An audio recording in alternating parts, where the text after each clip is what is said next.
Kaibigan, welcome back. Ngayon ay Sabado, 10:43 ng umaga, March 22, 2025.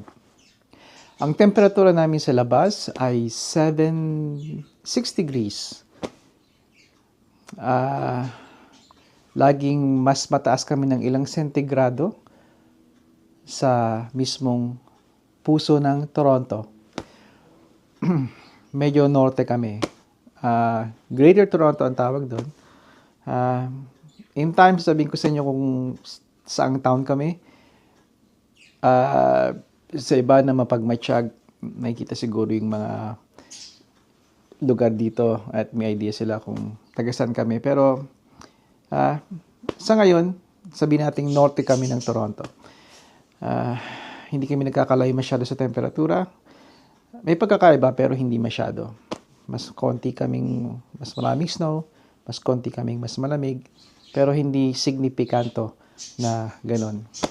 Kaya, kung nagwa-wonder kayo kung anong temperatura sa amin, just check Toronto at dagdagan nyo ng konting snow, konting lamig, palamigin nyo pa. Pretty much ito ang temperatura namin. Gusto kong gumawa ko ng video na to. May nauna akong video kasi malakas ang buhos ng naghalong snow at ulan dito nung dumating kami dito. Galing kaming Etobicoke, Ontario, kung saan dinrap off namin yung aming panganay, si Juniorita, dahil meron siyang not interview, more like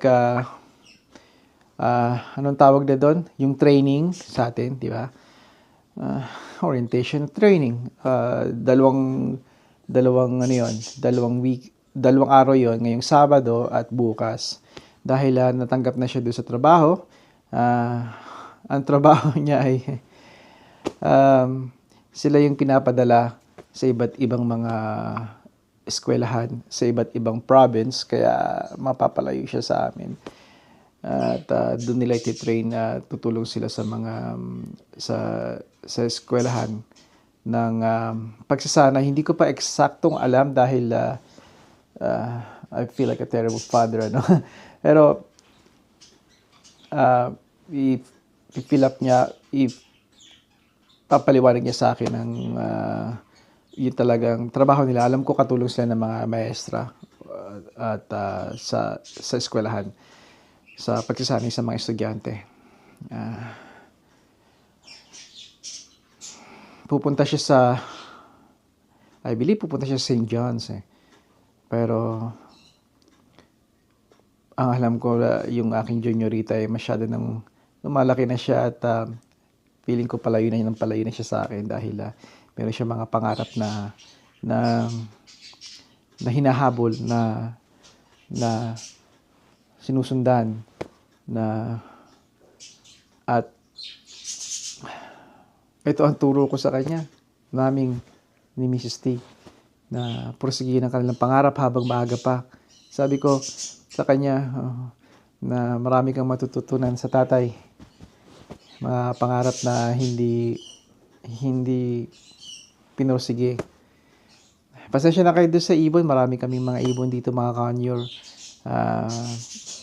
Yung maingay na yon ay I think si Cookie. Yeah, Cookie, he's a male.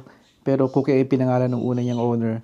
At hanggang sa hindi na niya nila gusto dahil nagkaroon siya ng anak, baby boy, at hindi magandang combination yun ng ang conure or parrot at saka bagong panganak. Hindi sila ganun kaingay kapag lang na-excite, pero just a reminder, kung kuha kayo ng parrot, make sure na they're properly trained, pero hindi may iwasang mag-ingay nga sila ng ganyan. Pero control naman sila, at kung talaga maingay, nilalagyan namin sila ng kumot or pinapadilim namin yung lugar nila, or we just give them treats, or sila takot sa akin pag nakita nila ako, datahimik na yan pay attention. Shh! Hey! There you go. Para mga bata, tumatahimik. Pero dahil lang dyan si Mrs. T, nakikita nila, Gusto nila ng treats. Kaya, make sure na i-search nyo ka ang mga ibon, lalo yung malalaki. Make sure na do your homework kung talagang gusto ninyo. Okay, back to our regular program. Yung nga si Juniorita, sabi ko, follow your dreams and chase it. Pero syempre, sinasabi ko yun, importante na magkaroon siya ng time sa sarili niya. Mabait yung mga anak ko at focus sila sa mga tasks na mga hinaharap nila. Again, hindi sila perfecto, katulad din sila ng mga teenagers. Meron din silang mga ginagawa na kailangang ituwid natin. Dahil namumulat sila, bago pa sila namumulat dito sa mundong ito, ay hindi pa nila alam nga lahat, diba? Kaya tayo mga magulang ang naggagabay sa kanila. Pero natutuwa ako dahil hindi nila kami binibigyan ng sakit ng ulo talaga. When I say talagang nagkakamali sila, pero hindi yung talagang naubusan ako ng namumuti lahat ang buhok ko. Although sa pamilya ko kilala kaming puti lahat ang buhok pag sapit ng ganitong edad. Kaya hindi ko lang bakit itim pa rin yung nag-uumpisa ng mamuti yung buhok ko. At nasa lahi namin yun. Babae at lalaki. Kaya nasa na ba ako? Balik tayo dito sa ating weather. Oo nga, tapos na officially noong 2 days ago, noong Thursday, March 20, alas 9 dito sa Eastern Canada, ang officially natapos ang winter season. Pero something to do with the sun at katapat ng equator o gitna. You check that out. I'm not so good at that. Pero kaibigan, dahil sa papel, ibig sabihin, kung sinasabi sa papel or na tapos na ang winter, hindi ibig sabihin na talagang hindi na kayo makakaranas ng yelo, niebe, freezing, below, negative temperatures, di ba? Yung mga minus temperatures. Meron pa rin, especially sa gabi, madaling araw, hapon, mag-uumpisa. Kaya, ang payo ko kaibigan, maghanda pa rin kayo. Laging make sure na meron kayong yung inyong mga EDC sa inyong kotse, coat, gloves, even a hand warmer. When I say hand warmer, alam niyo yung mga parang chemical na pag binuksan ninyo at napasukan ng hangin, umiinit. Food, everything. Kasi maring lumabas pa rin ang mga posible pa rin tayo sa mga even whiteouts, di ba? Sa highway. Just be alert. Matagal pa rin ang lalakbay natin, ng linggo pa rin. Pero makakaranas dito, lalo dito I'm talking about Ontario kasi dito, itong alam ko, makakaranas pa rin ng pagbuhos ng mga snow nga. Even, I wouldn't be surprised kung magkaroon pa rin kami ng mga ilang snowstorms. Kaya, don't let your guard down. Yun ang sinasabi ko. DJI, but,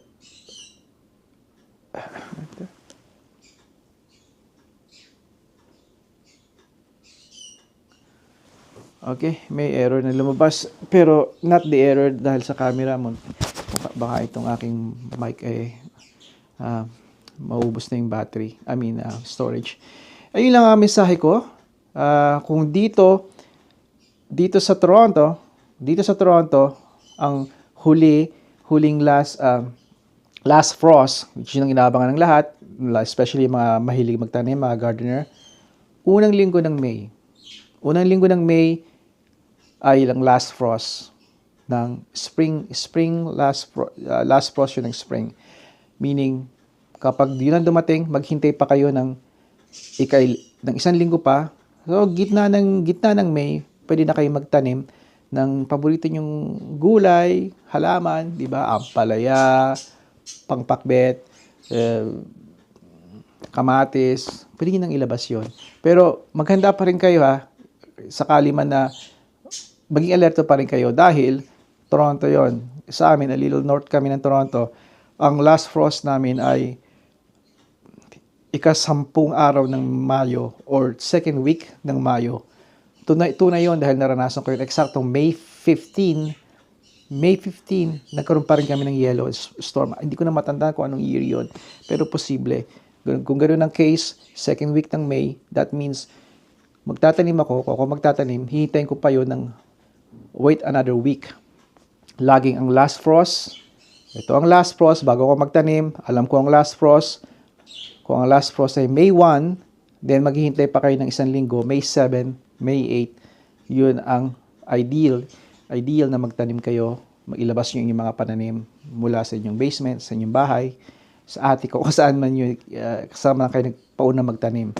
Marso ngayon, ito ang perfectong panahon din para magtanim, para handa yung pananim nyo in 2 months from now.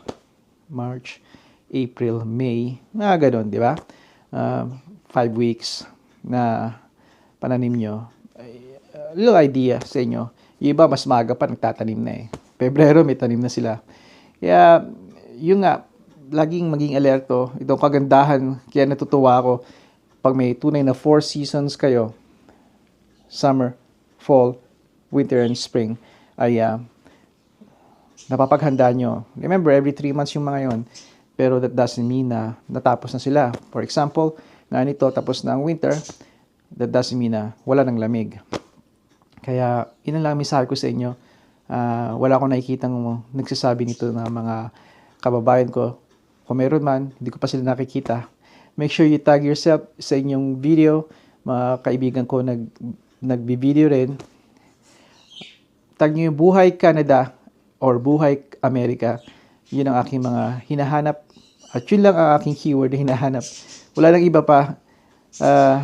At kung makikita ko kayo, ay pinapanood ko rin ng mga videos nyo, especially mga bagong nagsisimula. Katulad ko, may katagalan na ako pero I don't know kung I hope na makita ko yung videos nyo and kung makita nyo man ito, I'll appreciate it kung anong tawag doon? Di ako sanay kasi magsabi nun eh. Yung i-share ninyo para malaman din iba nating mga kababayan. Ang isa sa mga goal ko rito ay maging sanay, maging marami tayong malaman dito sa ating bagong bansang pinili or itong ating ikalawang tahanan, Amerika or Canada. At yun lang muna kaibigan, marami pa akong mga gustong ibahagi sa inyo, lalo't parating ngayong spring and summer. Paumanhin sa mga ibon. Na-excite lang talaga sila dito kay Mrs. T. Nakikita nila. Bihira makita si Mrs. T sa nila ng ganito eh. Kaya, again, kaibigan, hanggang sa muli, padayon.